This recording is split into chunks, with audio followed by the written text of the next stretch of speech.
Hi everybody, welcome to a pop-up live. It's only a short one tonight, probably about 40 minutes now, probably about 10 minutes or so. I've got this to build. Now, it means I've put the whirlwind on hold, but these things happen as sometimes things turn up, you're asked to build them.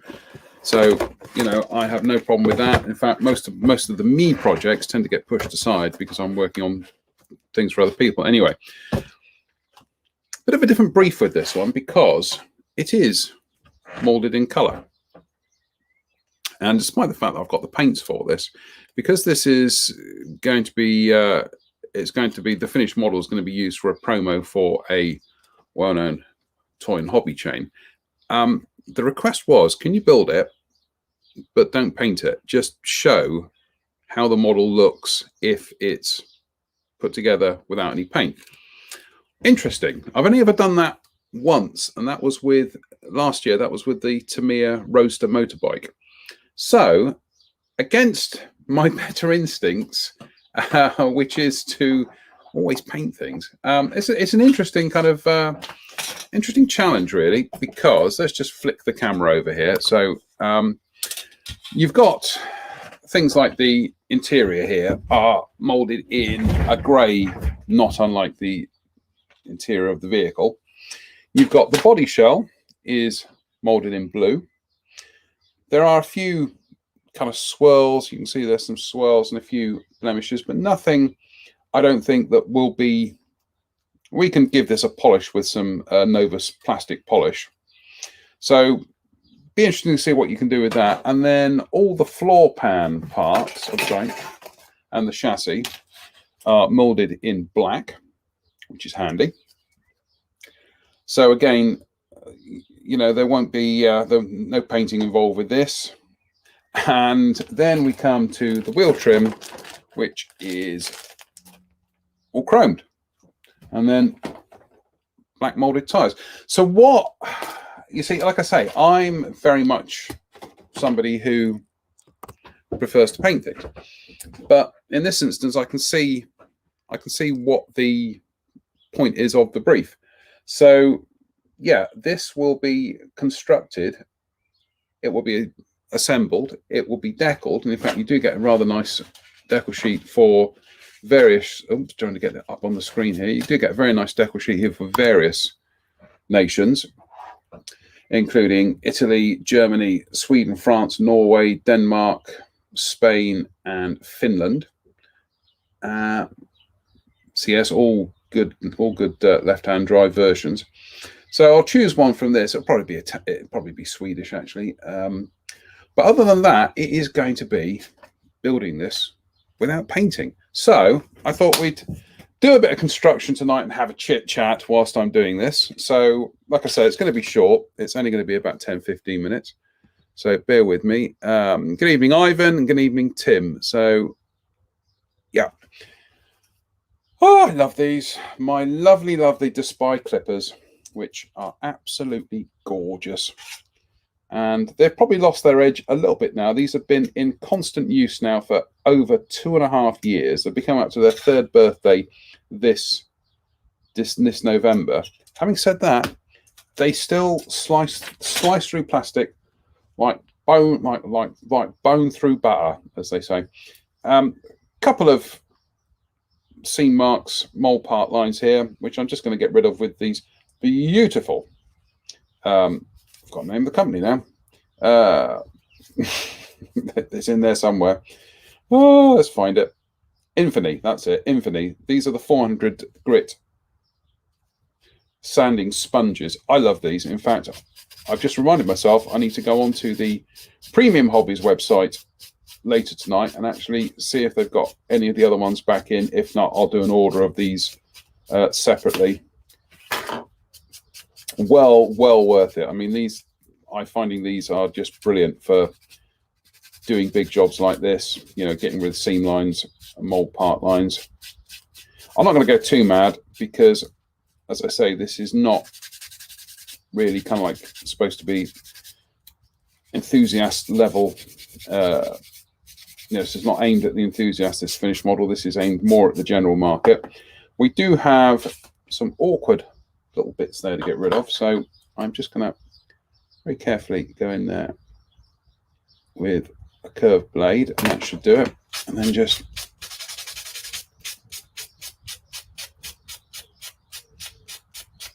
sorted. I mean, there are a little bit of a seam line, a mold part line there, which I'll tell you what, I'm going to use one of these. This is slightly harder. I've forgotten where I got these, but I think this will this do the trick? Actually, it's like a bit harder just to get out that, and it is doing next to nothing. So, what it is to go live, eh?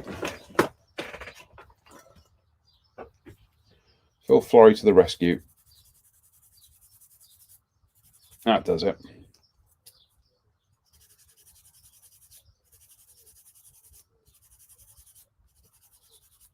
Now, this kit, I was having to think about this today. This kit, I think, is from around circa, I think it's either 1985 or 1987. I'm not entirely sure. I'll tell you what, I'll have an interlude whilst I go scale mates, and we'll look up Italeri Volvo 760. See, it's nothing like preparation, and trust me, this is nothing like preparation. Here we go, Volvo 760 GLE, and this was first released in 19. Well, it says 1980. 19. Just got 1980 hash. So, looking at the box art, I'd probably say about early 80s. So let's just say, at a conservative estimate, let's say this was released 35 years ago, 35, 36 years ago. Now, it is admittedly more state of the art than state of the art, but it's still a perfectly serviceable kit. And I think the thing to bear in mind is, let's just say this kit was released 1986. Let's take that as a ballpark figure. So if we go back to 1986 and we were to travel back another 35 years from there, an equal distance, we will be looking at a kit from 1951. Now, I can pretty much guarantee that in 1986, if you were building a kit from 1951, you'd know it, because it would be really quite shocking in terms of detail, you know, fit, you name it. So I think kits from the 1980s onwards, probably the 1970s as well, but from that kind of era, they age. Of course they age, but I think they age a little bit better. This certainly isn't kind of, you know, the quality threshold between now and 1986 is certainly better than it would have been between 1986 and 1951. So just because it's an old kit, don't write it off. Old kits still have their place in the market.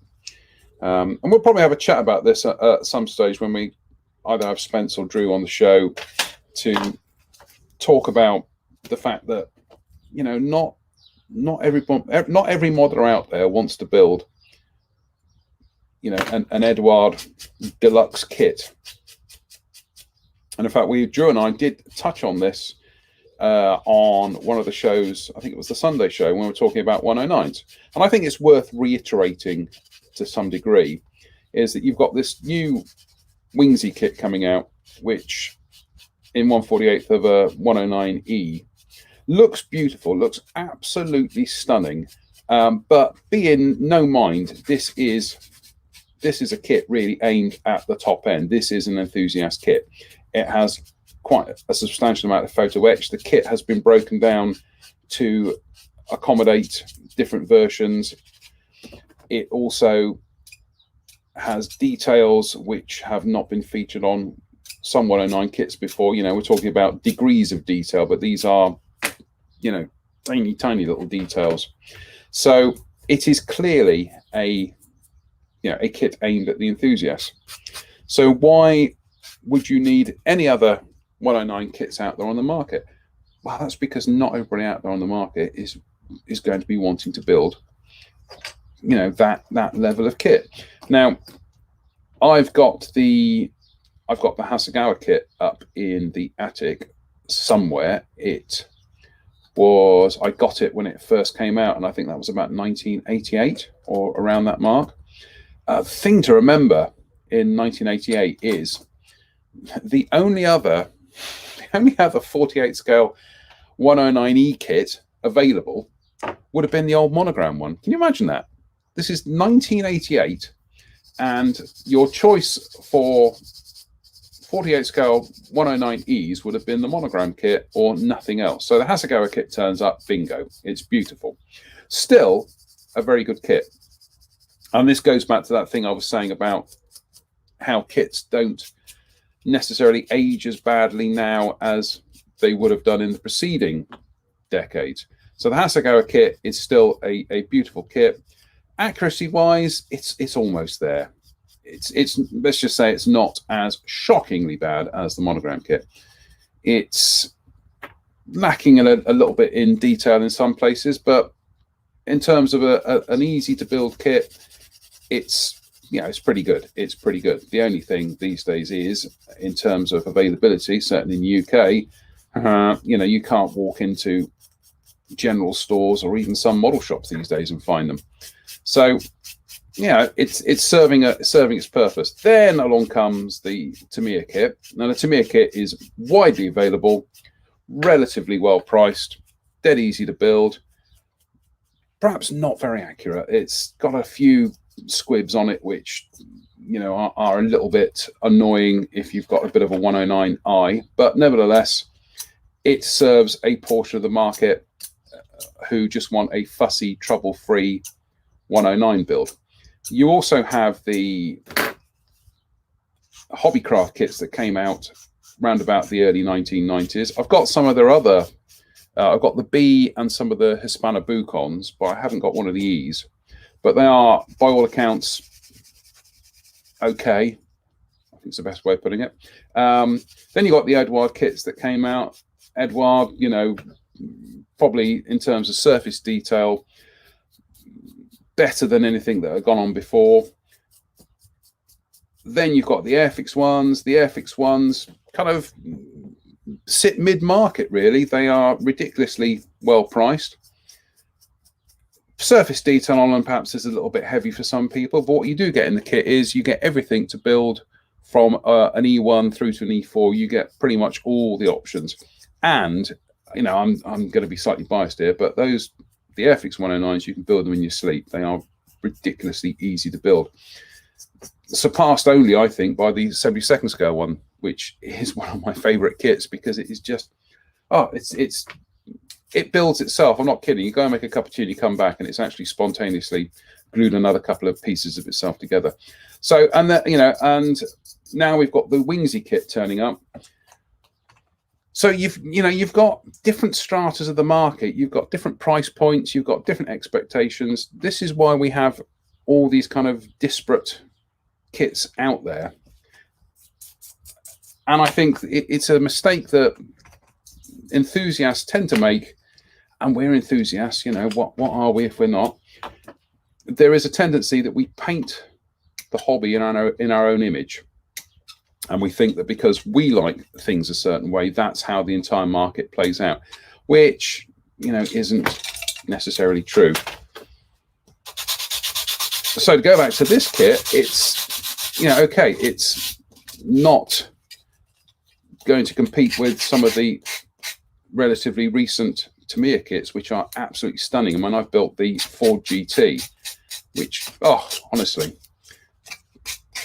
first 24 scale car kit I've ever built, and it was fabulous. And I'm looking forward to building some more of the Tamiya car kits. But I do like building vintage kits. I know some people don't. I do. And the opportunity to build something like this, and also build it, as I say, in a really kind of weird, unique way in assembling it, but not actually painting it. I like the challenge. I know some people will bristle at the idea. I do, frankly, because I've always clung on to that Chris Ellis quote in How to Go Plastic Modeling, that always paint your parts. But equally, I'm always up for trying new experiences in this hobby. So building something where you're building it almost through the eyes of somebody who perhaps has never built a kit before. Okay, I'm doing some things here which they probably wouldn't do, which is just getting rid of seam lines. That's just me being finicky. But I think it's a useful thing to just try these, certainly try different subjects and different kind of genres within the hobby. If you're just wondering what I'm going to do is I'm just going to get this sprue and I'm now going to chop it up into smaller bits, and I'll put that down into the bin here because I think this might be a recyclable plastic. So, and it certainly saves taking up real estate in the rubbish bin. Incidentally, these, by the way, these are the Tamiya sprue cutters. These are brilliant. I mean, these really are better than any of the other sprue cutters that I've ever used. They're not these, because these still act on two blades coming together and cutting and kind of forcing a break on the parts, whereas these, the Despire ones, work on a guillotining action where you've got a single blade and you've got a stopping block, and it just comes along and it just sides through it. As I say, these I've had now for 2.5 years, nearly 3 years. They're perhaps getting a little bit, not rusty, but you know what I mean. They're getting a little bit slow sometimes in terms of the precision, but they are still more precise than these. And these are excellent. So, you know, we're talking degrees of excellence here. As I've said before with these Despire cutters, and I'm going to be boring people with this over this, is these weren't cheap. These were 30 pounds. I think I paid about 30 pounds for it. I know it's a lot of money for something, you know, why don't you just use one of these? Well, I do use one of these, but I think I've worked out that in the last 3 years, I could have easily have got through 35 pounds worth of Swan Morton blades and Swan Morton craft blades, you know, doing the job that these do. But this does the job. This does the chopping off the sprues better than these do. I still use these. I still use these for trimming and refining. But what I am doing now is I'm using less of these. So I'm actually making a saving on my scalpel and craft knife blades. But these, worth every penny. Honestly, as I've said before, and you know, again, apologies for repeating myself.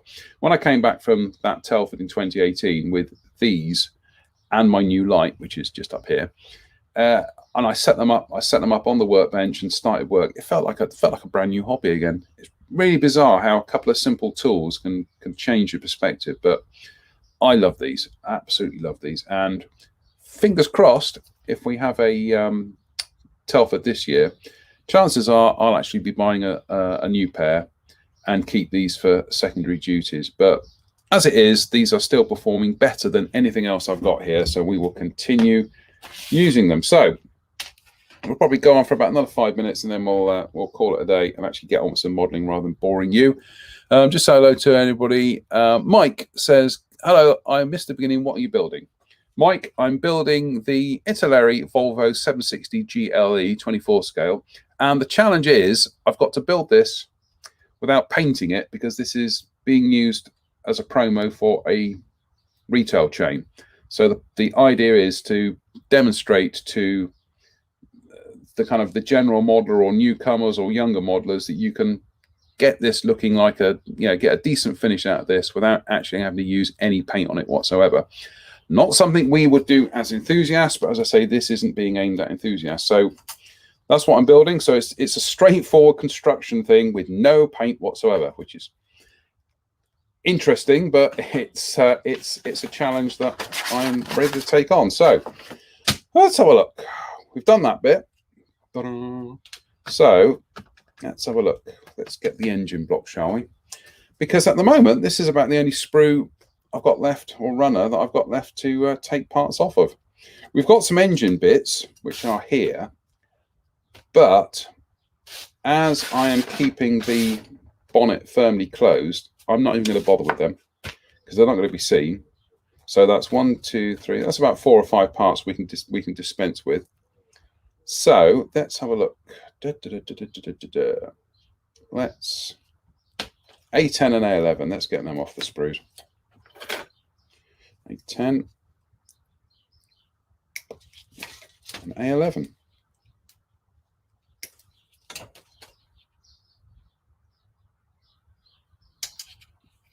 Now you're probably wondering what's happened to that Fujimi Mini you were building, JM. Indeed, what has happened to that Fujimi Mini you've been building, JM? Long story short, I keep cocking up the finish on it, and I'm going to have to have yet another strip down of it, and go back over it with some Tamiya fine white primer, and try and do things a bit better. The problem I had was I thought I could get away with putting paint straight onto the plastic, which with some car models you can do. You certainly could with this. I could put Tamiya spray straight on this because I don't think I'd have any issues with any swirls or textures in the plastic. With that Fujimi one, however, there was a distinctive texture in places which unfortunately no amount of polishing or buffing of the gloss coat was going to hide. So unfortunately, I've had to strip it back. I had another go and failed again. So third time's the charm. It will be meticulously stripped back with Mr. Colour thinner, rubber gloves, a sponge, and a face mask and an open window. And then it will be given some oven cleaner. Then it will be polished with some Scotch-Brite. Then it will be given a coat of Tamiya white primer, and then hopefully we can put the Tamiya green on that and there won't be any issues. I thankfully don't have to go for a concourse finish with it. In fact, I can show you the little devil right now. Here it is. Thankfully, I don't have to go for a concourse finish because the model itself will be in a less than stellar finish, a bit like mine, which is sat in the drive. But as I don't know if you can see on this, the plastic does have this weird texture in places and swirls, and they were just coming through on the gloss coat. So we're going to have to strip this back and start again. Yeah, learning curve. But then I don't build that many 24 scale cars, so that's my excuse. Just have a quick read of the comments. Patrick Power says, what's the light you like so much, Jonathan? The light is, I've got it here, it's from craftlights.co.uk, and it's item number 510 LED, or as Dave Fleming rather wittily quipped, soiled, because the 5 looked like an S. I don't think this particular model is available at the moment, but they do similar ones. So if you head over to, and we'll put that up there. Let's just go craftlights.co.uk. There we go. If you head over to www.craftlights.co.uk, have a look and see what they've got. They're usually at Telford every year, which is where I got this one. Again, this wasn't cheap. I mean, what did I pay for this? I think it was just short of about 100 quid, but worth every penny because this obviously gets used every time I sit here in the workshop. It just means that's 100 quid less on kits. And you know, I'm going to be a tremendous bore about this, but I know, you know, this can sometimes seem like an expensive hobby, and I know it is a luxury hobby. And let's just try and pare that down a bit. And I'm always conscious of the fact that this is a luxury hobby, and you know, we're those of us who are lucky enough to have money to spend on it. That's not right. He's doing that wrong. Those of us who are lucky to have money to spend on it are always conscious of that fact. More so, you know, when you're kind of like you're doing your supermarket shopping and you put some tins of foods into the local food bank. So, you know, everything into perspective. But having said that, that's what I'm looking for. When you're seeing modelers who do have that disposable income, and they'd rather spend it on kits than tools, well, fair enough. You know, it's their money, it's their hobby. You know, I'm not going to lecture them. Oh, dearie me, what have I done here? There we go. You know, I'm not going to become some kind of bore about this. He said, being some kind of bore about this.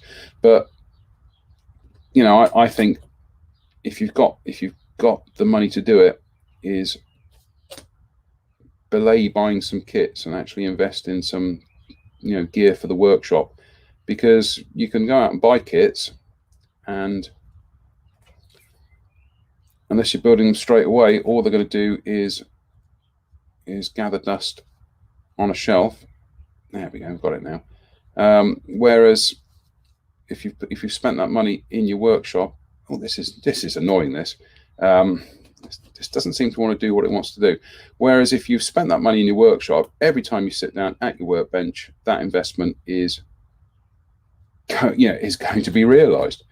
So I'm sure it should sit like that. Okay. So yeah, craftlights.co.uk, go and have a look at them and see what they've got there. Dave Mummery says, time to bring out the Humbrol enamel tins. Yeah, do you know what? I've got loads here. I do have a healthy stock of Humbrol enamels here. Just barely use them these days, which is probably an indication of not how my hobby has moved on, because that sounds a bit kind of pretentious, but it's how the tools that I use have changed over the years, that I just find using acrylics here, you know, brush painting, Vallejo acrylics and Panzer Ace and all those ones, I just find them far more convenient than using enamel paints. You know, it's just me. But I'm sure at some stage I'll crack open a tin of Humbrol and I suddenly think to myself, goodness me, how have I not been using this for, you know, the last 5-10 years again? So right, let's have a few more minutes here, and then we're going to break up for the evening, and I'm going to go and get my supper. So essentially, this is just a pop-up live of me rambling as I build a car. And like I say, sorry for tonight's, sorry for a lack of a midweek live show tonight. I've got some bits and pieces here that I need to catch up on. So unfortunately, you know, we're just going to have to take an interlude on tonight's live show. But I thought, you know, we'll try and recompense in some way but with this nonsense. So swings and roundabouts, people, swings and roundabouts.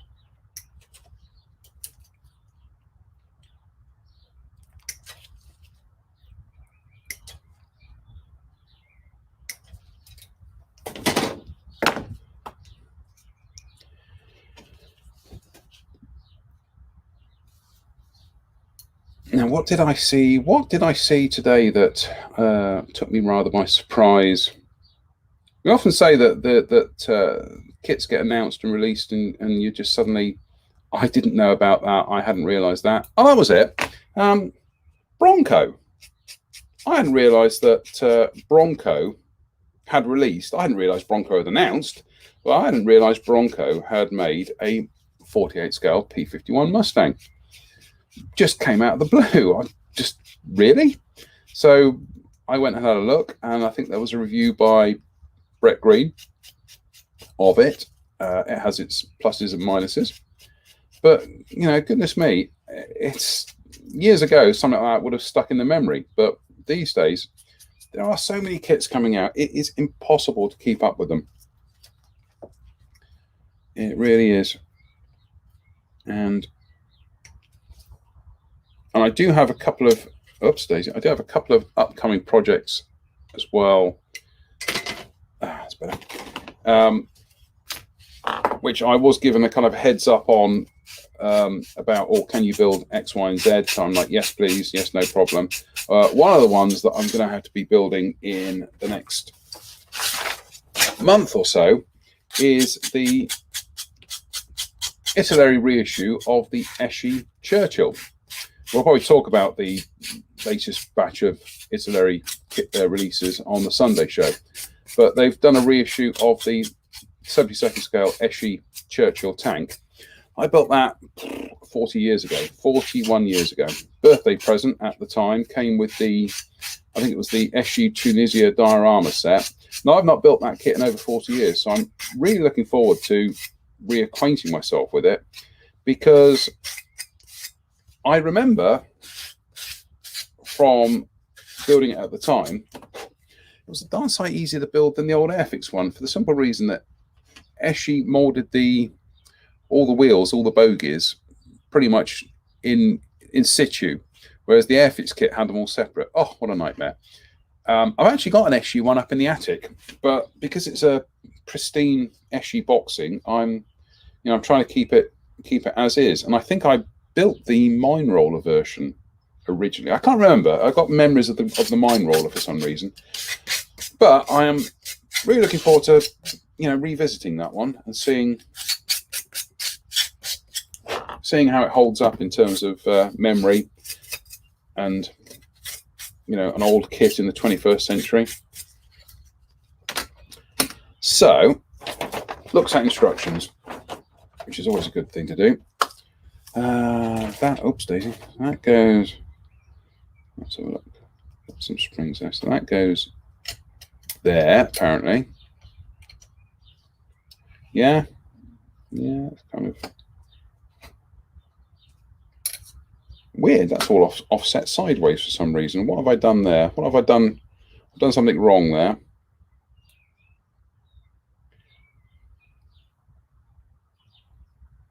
Oh well, if it's offset sideways, the wheels are slightly, that's better. That was just a bit of warpage in there.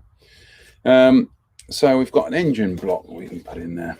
So let's get that done. Let's get the old engine block out of the way, and then we'll call it time for tonight. Drew, as you may have seen on the timeline, Drew has got that Italeri reissue of the Eschi MB326. So I'm looking forward to seeing what he's going to do with that, because he has promised he is going to, quotes, bang that one out. So he's going to hate me for doing this live on air, but yeah, pretty much I will be holding him to that on the proviso that yeah, you build it and we've got to have a result in, I don't know, what do you reckon? 7 days, 10 days? He says he can bang it out, so I think we're going to say 7 days.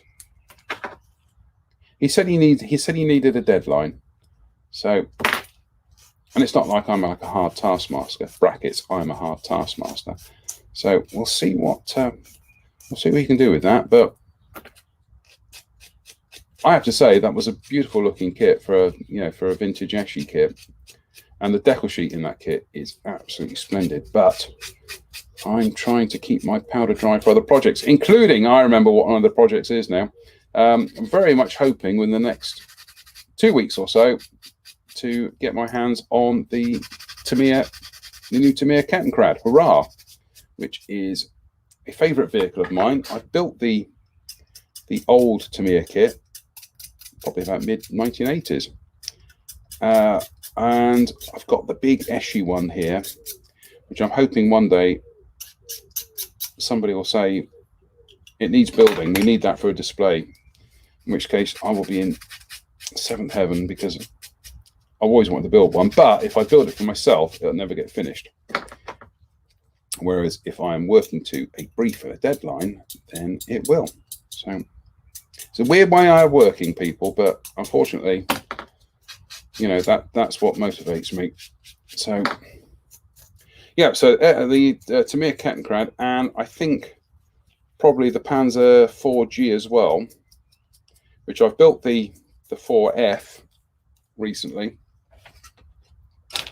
But the thing about the Panzer 4G is it does include an option for a North African one, so it means I get to do something similar-ish again, but this time in entirely different markings. So that's exciting. Why isn't this fitting?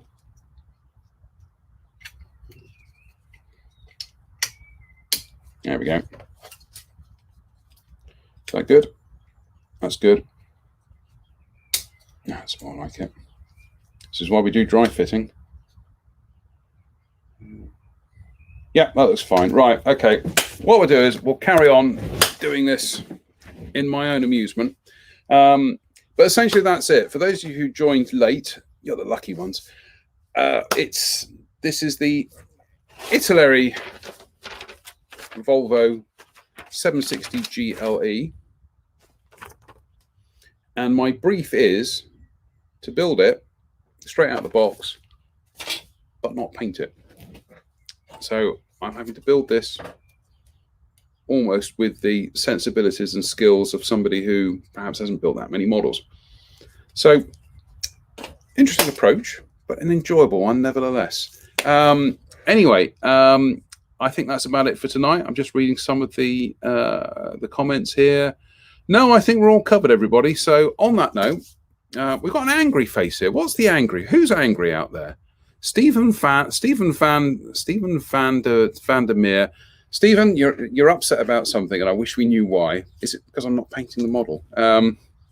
Wayne says Matchbox like. Yeah, it's kind of, although to be honest with you, molding kits in color was going on long before Matchbox ever did it. I think Matchbox just turned it into into more of a feature. I was never a big fan of Matchbox's idea that painting wasn't required, because painting was required. I think the only kit that they did where literally the molding was almost prototypical of the actual aeroplane was their Alpha Jet. I think they did it with white fuselage and red wings. It kind of works. I think it almost worked with one of their iterations of the Gnat, where I think they did it with a red fuselage and white wings, which was good for the Royal Aircraft Establishment versions. But then I seem to remember that they did the Gnat, some of the boxings of the Gnat they did in yellow and black. It's like, don't understand that. Yeah, and some of the boxings, some of them were quite colourful. I mean, what, P51D Mustang, I'm sure at some stage that was pink and silver. It's bizarre. Anyway, on that note, we'll leave it for tonight. Like I say, apologies we're not doing a full-on live this evening, but normal service will resume Sunday when we'll be doing our news show, and we'll be looking at some of the new Italeri stuff. And that's about it. So on that note, it just remains for me to say thank you for tuning into this nonsense. I think what are we at? 30. See, I did say 40 minutes. I did say this is going to be a short one of about 10 minutes, and we've rambled on for 40 minutes. So on that note, just remains for me to say thank you for watching. Stay safe, stay out of trouble, and we'll see you all on Sunday. So bye for now.